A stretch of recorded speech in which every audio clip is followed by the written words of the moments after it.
Operation Barbarossa, launched on June 22, 1941, was the largest military invasion in human history and marked a catastrophic turning point in World War II. Hitler's attack on the Soviet Union was driven by ideology, ambition, and the ruthless pursuit of territorial expansion. The operation mobilized more than 3 million Axis soldiers, thousands of tanks, artillery pieces, and aircraft, stretching across a front nearly 2,900 kilometers long. Hitler's objective was nothing less than the destruction of the Soviet state, the annihilation of communism, and the conquest of the vast lands of Eastern Europe for German Lebensraum, or living space. The origins of Operation Barbarossa can be traced back to the 1920s, when Hitler wrote his political manifesto, Mein Kampf, expressing his belief that Germany needed to expand eastward. He saw the Slavic peoples as inferior and believed the Soviet Union was a fragile state ruled by what he called Jewish Bolshevism. Hitler assumed that a swift, decisive attack would cause the Soviet Union to collapse within weeks, just as France had fallen in 1940. Many of his generals were skeptical, but Hitler's earlier successes emboldened him to launch the most ambitious offensive of the war. Despite the existence of the non-aggression pact signed between Germany and the USSR in 1939, Hitler had no intention of honoring it. Throughout 1940 and early 1941, Germany secretly prepared for an enormous eastward push. Stalin, meanwhile, believed that Hitler would not risk a two-front war until Britain was defeated. Soviet intelligence warnings of an impending invasion were repeatedly ignored or dismissed as British provocations. This miscalculation proved disastrous. At dawn on June 22, 1941, the Axis assault began with a massive artillery barrage and Luftwaffe airstrikes targeting Soviet airfields, railways, supply centers, and communication hubs.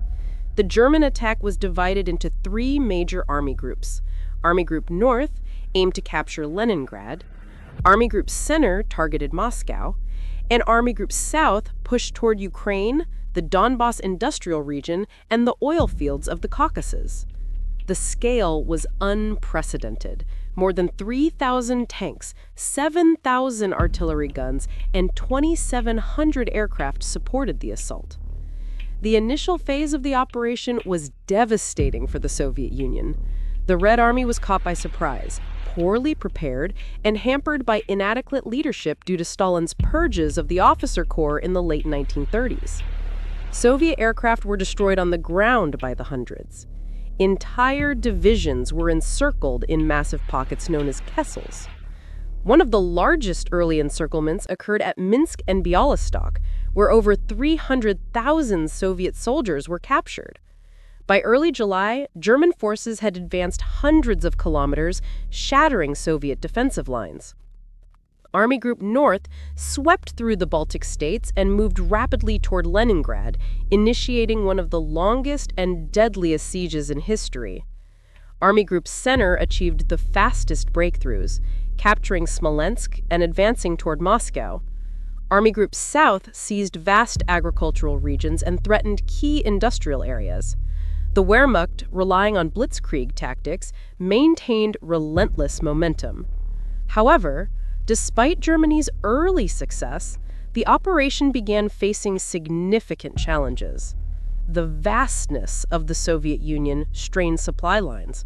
Roads were poor, rail systems incompatible, and logistics faltered. Soviet resistance grew stronger as reserves were mobilized. Factories relocated east of the Ural Mountains continued producing weapons despite constant bombings. The sheer manpower of the Soviet Union proved much greater than Hitler expected. A crucial turning point came in August 1941 when Hitler made a controversial decision. Instead of pushing directly toward Moscow, he diverted Army Group Center's tanks to support offensives in the north and south. This delay gave the Soviets precious time to reinforce the capital.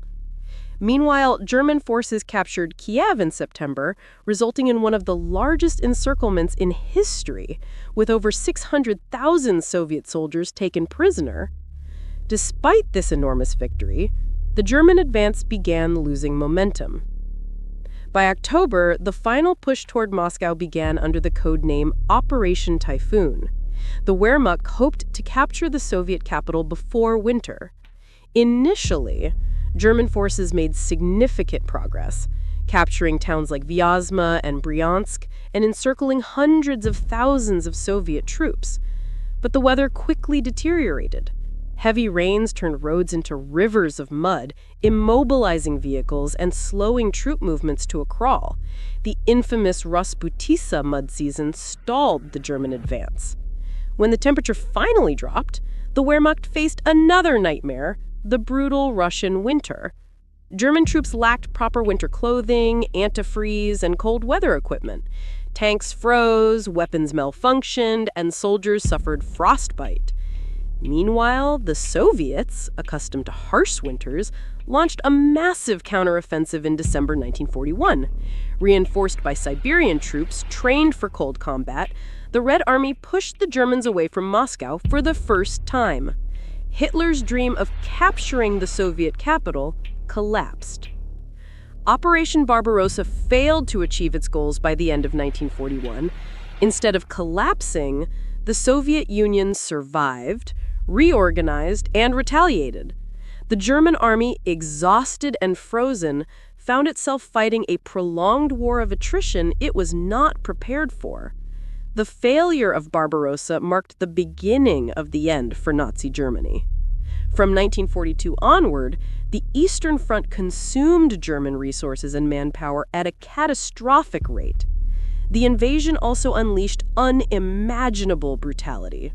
As German forces advanced, Einsatzgruppen, or mobile killing squads, followed behind them, massacring Jews, communists, and civilians. Entire villages were burned, and millions of Soviet prisoners of war died from starvation, exposure, and execution. The conflict became not only a military struggle, but also an ideological war of annihilation. In retrospect, Operation Barbarossa stands as a symbol of the dangerous combination of arrogance, miscalculation, and ideological fanaticism.